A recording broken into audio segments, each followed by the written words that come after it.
అందరికీ నమస్కారం. నలచరిత్రను గురించి వివరించుకుందాం. వివరిస్తున్నవారు బాలసుబ్రహ్మణ్యం కలవలపల్లి. నలచరిత్ర నిత్యం పారాయణము చేయవలసిన పవిత్ర ప్రణయ జీవన గాథ. దీనిని నలదమయంతుల కథ అని కూడా అంటారు. ఈ కథను నిత్యం పారాయణం చేసిన ఎవరైనా పారాయణం చేస్తుంటే విన్నా కూడా శనిపీడ తొలగుతుంది అని మన పెద్దలు చెప్తారు. కథాకథనంలో నిపుణుడైన సూత మహర్షి శౌనకాది మునివరులకు ఈ విధంగా చెప్పడం మొదలుపెట్టాడు. ధర్మరాజాదులైన పాండవులు ద్రౌపదితో మరి కొద్దిమంది బ్రాహ్మణులతో కూడి రాజ్యభ్రష్టులై అరణ్యవాసం చేస్తూ ద్వైతవనంలో ప్రవేశించి కష్టాల పాలై ఎలాగో కాలం గడుపుతూ ఉన్నారు. అక్కడికి వారిని చూడడానికి వచ్చే అతిథి అభ్యాగతులను యథావిధిగా అర్చించి అక్కడ లభించే కందమూలాదుల చేత తృప్తులై వారిని తృప్తులను గావించి వారి ఆశీస్సులు పొందుతూ కాలం గడుపుతూ ఉన్నారు. ఒకరోజు భీమసేనుడు అన్నగారైన ధర్మరాజుతో దుర్యోధనాదులు చేసిన తప్పిదాలను ఉటంకిస్తూ రెచ్చిపోయి మాట్లాడుతూ ఉన్నాడు. అలాంటి భీమసేనుని చూసి ధర్మరాజు అనునయ వాక్యాలతో శాంతపరుస్తున్నాడు. ఆ సమయంలో మహానుభావుడైన బృహదస్సుడు అనే మహర్షి వారిని చూడడానికి అక్కడికి వచ్చాడు. ఆ మహర్షి విశ్రాంతి తీసుకున్న తరువాత బృహదస్సుడు సంశయం ఆశ్చర్యం ముప్పిరి కొనుచుండగా ధర్మరాజుని ఇలా ప్రశ్నించాడు. ఓ ధర్మనందన, ఇంత చిన్న ప్రాయంలోనే సమస్త రాజ్యాన్ని భోగ భాగ్యాలను విడిచి క్రూర మృగాలకు ఆలవాలమైన ఈ అడవిలో ఇలా ఎందులకు కష్టాలను అనుభవిస్తున్నారు అని అడిగాడు. అందుకు ధర్మరాజు బృహదస్సునికి ఇలా సమాధానం చెప్పాడు. ఓ మహాముని, మా పెదతండ్రి గారు ధృతరాష్ట్ర మహారాజు మాకు పంచి ఇచ్చిన రాజ్యభాగమును స్వీకరించి సంతుష్టపడి ఇంద్రప్రస్థమును రాజధానిగా చేసుకొని ధర్మబుద్ధి కలిగి న్యాయంగా రాజ్యపాలన గావిస్తూ ఉన్నాము. సిరి సంపదలతో కూడి కీర్తివంతమైన మా పాలన చూసిన దుర్యోధనుడు అసూయాగ్రస్తుడై మమ్మల్ని ద్యూత క్రీడకు పిలిచి మాయోపాయంతో విజయం పొంది అనంతరం ద్రౌపదిని అవమానాల పాలు చేసి చివరికి అడవి పాలు చేశాడు అని వినయ విధేయతలతో పలికి ఇంకా ఇలా అన్నాడు. ఓ మహాముని, మాలాగా ఇలా అరణ్యాల పాలై దుఃఖాలను అనుభవించిన మహారాజులు ఎవరైనా ఉన్నారా అని అడిగాడు. అప్పుడు ఆ మహర్షి, ఓ ధర్మరాజా, ఉన్నారు లేకేమి. కష్టాలను అనుభవించు కాలం దాపురించినప్పుడు, విధి విలాసం వికటించినప్పుడు ఎవరైనను పలు రకాల కష్టాలకు గురి కావలసిందే. విధికి మీరు వారు అని తేడా ఏమీ లేదు కదా. పూర్వం నలుడు అనే నిషధ దేశాధీశుడు నీలాగే కష్టాల పాలయ్యాడు. కష్టకాలం దాపురించిన వేళ అరణ్యాల పాలయ్యాడు. భార్యకు దూరమయ్యాడు. పడరాని పాట్లన్నీ పడ్డాడు. ఇందుకు చింతిల్లకు రాజా. అతనిలాగే మరలా రాజ్యాన్ని పొంది మహావైభవంతో రెట్టించిన భోగ భాగ్యాలను పొంది అసమాన కీర్తి ప్రతిష్టలతో అనంతకాలం నువ్వు కూడా రాజ్యపాలన చేస్తావు అని పలుకుతున్న బృహదస్వ మహామునిని చూసి ఆశ్చర్యవదనంతో ధర్మనందనుడు, అయ్యా మునివర, ఆ నలుడు అనే మహారాజు ఎవరు? ఎందుకు కష్టాల పాలయ్యాడు? ఆ కష్టాలంటే ఎలాంటివి? వాటిని ఎలా దాటాడు? చివరికి రాజ్యాన్ని తిరిగి ఎలా పొందగలిగాడో ఆ కథనంతా కూడా సవిస్తరంగా చెప్పి నాకు ధైర్యం, ఉత్సాహాన్ని కలిగించండి.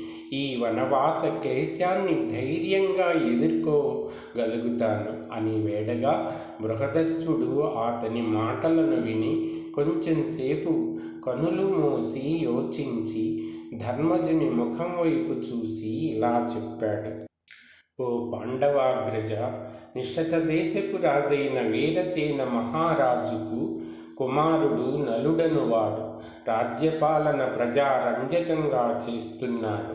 ఆ రాజు పేద సాధువుల యందు దయా దానగుణాలు కలిగి, బ్రాహ్మణులన్నా దేవతలన్నా భక్తి కలిగి, యజ్ఞయాగాదులు చేస్తూ తేజవంతుడు, పరాక్రమ సంపన్నుడు, శత్రు భయంకరంగా ధర్మయుతంగా ఉన్నవాడై కీర్తి ప్రతిష్టలతో రాజ్యం చేస్తున్నాడు. ఆ నలమహారాజు రూపవంతుడు, యవ్వనవంతుడు అయి సకల సంపదలు కలిగి భోగ భాగ్యాలను అనుభవిస్తున్నాడు. అదే కాలంలో విదర్భ దేశానికి ప్రభువైన మంచి గుణశీలాదులతో ఒప్పుచున్న భీమరాజు అనేవాడు ఏ సంతానం లేక దాన ధర్మాలు వ్రతాలు సంతానం కోరి చేస్తూ దమనుడు అనే మహర్షిని సేవిస్తూ ఉన్నాడు.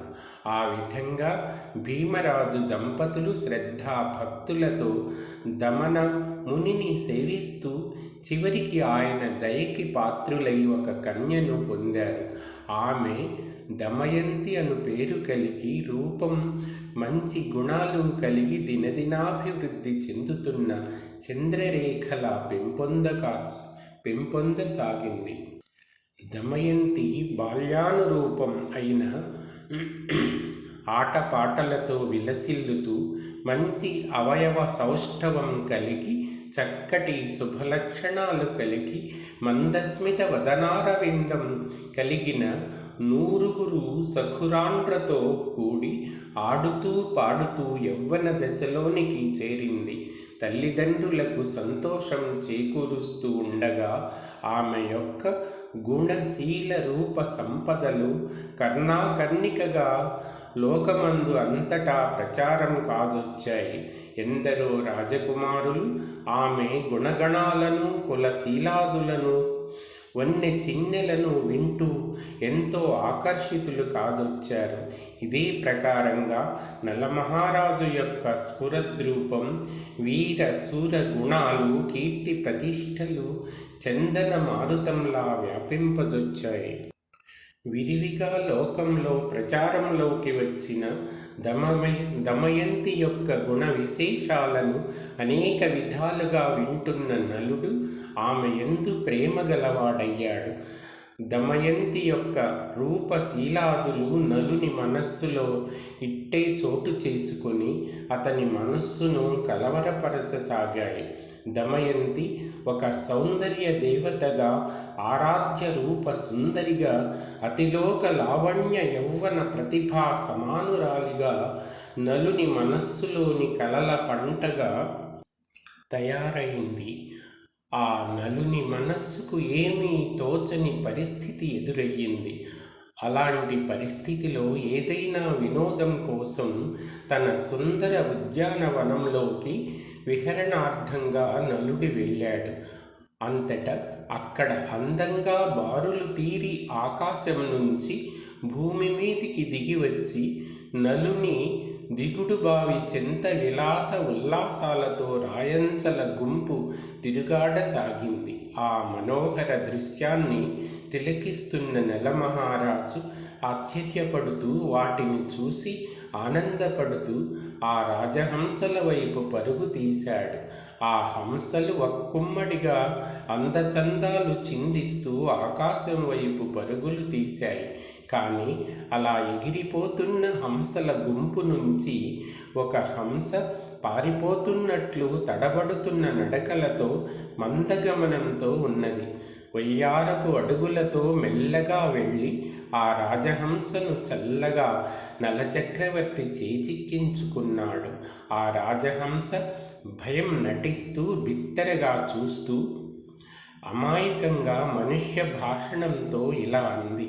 అయ్యా నిషధరాజా, నేను స్వచ్ఛందంగా ఆకాశంలో తిరుగాడే హంస శాబకాన్ని.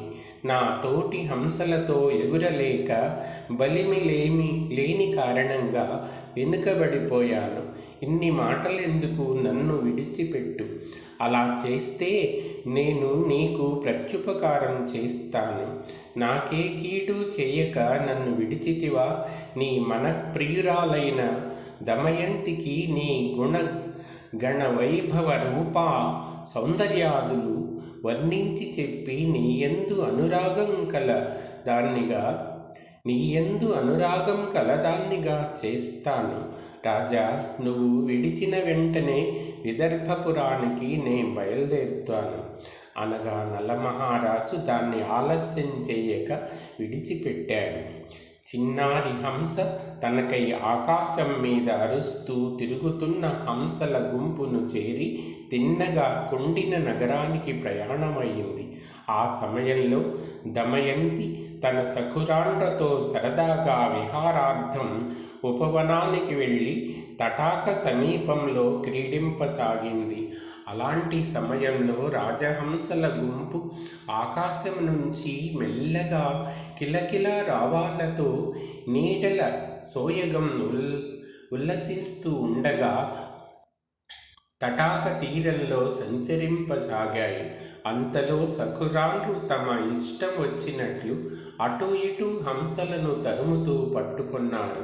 దమయంతి చేతికి దొరికినది నలుని దౌత్యానికి ఒప్పుకున్న హంస శాపకమే అయింది. ఆ హంస శాపకం నలుని గుణాలను మనుజ భాషణంలో గానం చేస్తోంది. దానిని వింటున్న దమయంతి ఆశ్చర్యపడుతూ మిలమిలలాడే చూపులతో చూస్తూ హంస శాపకాన్ని ఇలా పలకరించింది. ఓహో రాజహంసమా, ఏమో మధుర భాషణలు సలుపుతున్నావు, అది కూడా మా భాషలో తీయగా పలుకుతున్నావు. అందులోనూ ఆయనని గురించిన ఆ పలుకులు మరీ ప్రియతమమైనాయి. ఏమిటో స్పష్టంగా చెప్పు, నీకు చాలా పుణ్యం ఉంటుంది అని సరసమధుర భాషణంతో అనగానే విని రాజహంస ఆ మాటలందుకొని ఇలా అంది. ఓ దమయంతి, నీ అందం రాజలోకాన్ని కలవరపరుస్తోంది. కానీ ఆ రాజులందరిలో ఓ రాజు నీ మనస్సుకు నచ్చే రాజు. అతడే మహావీరుడు సూర్యుడు అయిన నలచక్రవర్తి. నీ ప్రేమకు తగిన వలపుల రాజు, సుందరమూర్తి, మధుర హృదయుడు. నీ చూసిన రాజచక్రంలో తలమానికం లాంటివాడు. అట్టి వాణిని భర్తగా పొందిన యువతిదే ఈ లోకంలో అదృష్టం. అన్నింటా ఆ రాజుకి నీకు సంబంధం సార్థకమైనది, లోకంలో ప్రేమ జీవనానికి ఉదాహరణ రూపమైనది అని చెప్తున్న రాజహంస శాపక వాక్యాలకు ఎంతో ముచ్చటపడి హృదయం విడిచి తన మనస్సులోని విషయాన్ని ఇలా విప్పి చెప్పింది. ఓ సుందర రాజహంసమా, చాలా సంతోషం. నీ సల్లాపం నా మనస్సుకు పరమానందాన్ని కలిగించింది. నా మనస్సులో గల నలుని గురించిన భావాలు అవి నువ్వు చెప్పినవి. మరి నా ఈ ముగ్ధ సందేశాన్ని నిషధరాజుకి నాకు అతని గూర్చిన రీతిగా చెప్పి పుణ్యం కట్టుకో. నీకెన్నో కృతజ్ఞతలు అంటూ హంస శాపకాన్ని దమయంతి విడిచిపెట్టింది. ఈ విధంగా నలునికి దమయంతికి ప్రేమ సందేశాలను అందించి వారి లేత ప్రేమల బంధాలను దృఢతరం చేసి తన దారిన పోయింది ఆ రాజహంస. ఈ రాజహంసను సందేశ చతురురాలని శ్లాఘించవలసి ఉన్నది. నలునిలో దమయంతి సుందర రూపాన్ని, దమయంతి మనస్సులో నలుని మనోహరాకారాన్ని రేఖాకృతులుగా గానం చేసి వారిద్దరినీ ఏకం చేసింది. అలాంటి తరుణ హృదయాలలో అసలు ప్రేమే ఎంతో చిరులత లాంటిది. ఇలాంటి సుందర సన్నివేశాలతో కూడిన ప్రేమలు ఇంకా ఇంకా ఎంతో మురిపాలతో ముదిరిపోతుంటాయి. సరిగ్గా నలదమయంతుల విషయంలో ఇదే జరిగింది. నలునిలో దమయంతిని గూర్చిన మనోభావ వృక్షం దమయంతిలో నలుని గురించిన భావలతల గుంపులు ఎన్నోగా పెరుగుతున్నాయి. హంస ఆశీస్సులతో పెరిగే ప్రేమ పాశాలలో బద్ధులైపోయారు నలదమయంతులు ఇద్దరు. నాటి నుంచి దమయంతి నలుని వలపు తలపులలో చిక్కిపోజొచ్చింది. చెలికత్తెలతో ఉల్లాస విలాస సల్లాపాలు చాలా తగ్గించేసింది. ఏకాంతంగా ఏదో తలపోయి సాగింది. అలంకరించుకోవడంలో అశ్రద్ధ వహించింది. నిషధపురం వైపే చూపు, అదే తలంపు, అదే హృదయ వినోద పరాయణుడు. ఇలాంటి వైనాన్ని పసికట్టిన వనితలు దమయంతి మనోవేదనకు కారణాలను విదర్భదేశ ప్రభువైన భీమరాజుకు ఎరిగించారు. తన కుమార్తె దమయంతి వివాహం వయస్సులో అడుగుపెట్టిందని వార్త వినగానే తన గారాబు పట్టికి తగిన వరుడు ఎవరై ఉంటాడా అని, అలాంటివాడు ఎక్కడ ఉంటాడు, అమ్మాయికి సమవుజ్జి అయినవాడు ఎవరు అని ఆయన ఉన్నంతలో వెతకడం మొదలుపెట్టాడు. చివరికి ఎందరో రాజకుమారులు తమ అభ్యర్థనలను విదర్భరాజుకు పరంపరలుగా పంపినప్పటికీ కూడా మహారాజు స్వయంవరం ప్రకటించాడు దమయంతికి. దమయంతి స్వయంవర వార్తలు నలుదిక్కుల పూల పరిమళంలా వ్యాపింపసాగాయి. స్వయంవర వార్తలు వింటున్న రాజకుమారులు పలు రకాల ఊహాగానాలు చేయసాగారు. తననే దమయంతి వరిస్తుంది, తనదే స్వయంవరం విజయం అని ఉవ్విళ్ళూరుతూ క్రొంగొత్త వేషభాషలలో శిక్షితులు కాజొచ్చారు. నేను ముందు అనుకుంటూ వివాహ నేపథ్యంతో కొందరు రాజకుమారులు అతివేగంగా కుండిన నగరానికి చేరుకోవడం మొదలుపెట్టారు. మిగిలిన కథాంశం ఇంకొక వీడియోలో చెప్పుకుందాం. ధన్యవాదాలు.